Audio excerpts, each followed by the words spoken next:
We see some concern out there today over comments that were made by Trump, and I've got a few emails from individuals that live in Maine that are voicing their concern about this tie between our state of Maine and the country of Montenegro.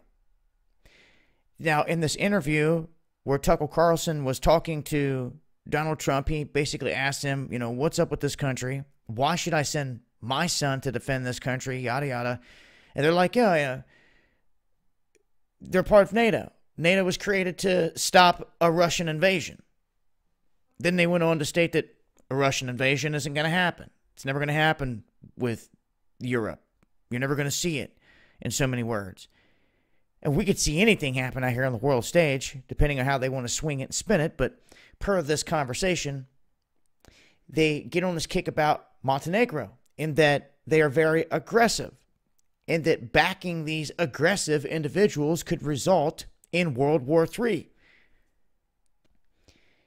It was really just left right there with that comment. There wasn't no going deep into discussion about the people. And they say, we have no problem against the people in Montenegro or Albania or any other country. I guess what they tried to flip this back to is NATO. And then Trump goes on to state that, look, all these countries have been wanting our military backing and wanting our help and our support, but they're not wanting to pay for nothing. So they're going to have to pay for something in terms of this. But if you're hearing the discussion of Montenegro and World War III, what I am getting out of this whole thing, there may be more ticker taped into it than what meets the eye.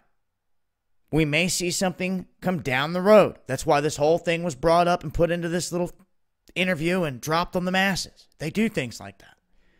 Or it could amount to not much of anything. But they're talking about the small Montenegro and that such a small country could lead to World War III. I mean, look at everything else we've seen going on out here. They could lead to World War III. Everything with China, the stuff in Syria, Ukraine, all these other areas, Afghanistan. I mean, come on. And then out of nowhere, the talk of this little country in World War III, well, it didn't have any substance behind it thus far in terms of a reasoning.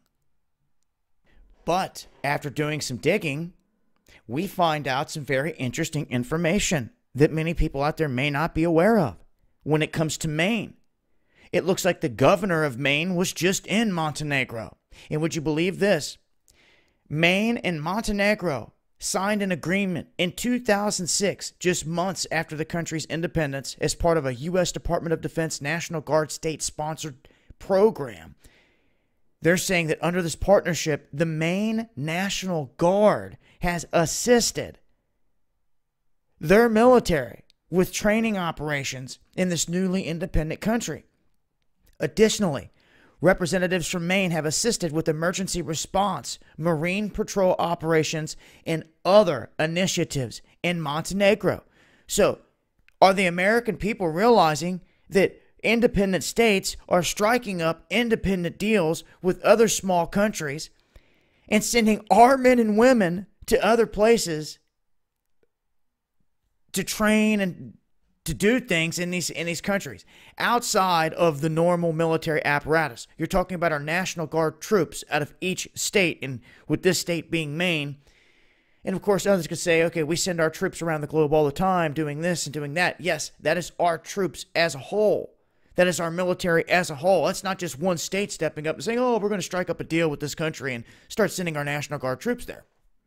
And most people not realize what's happening. But this is what's happening.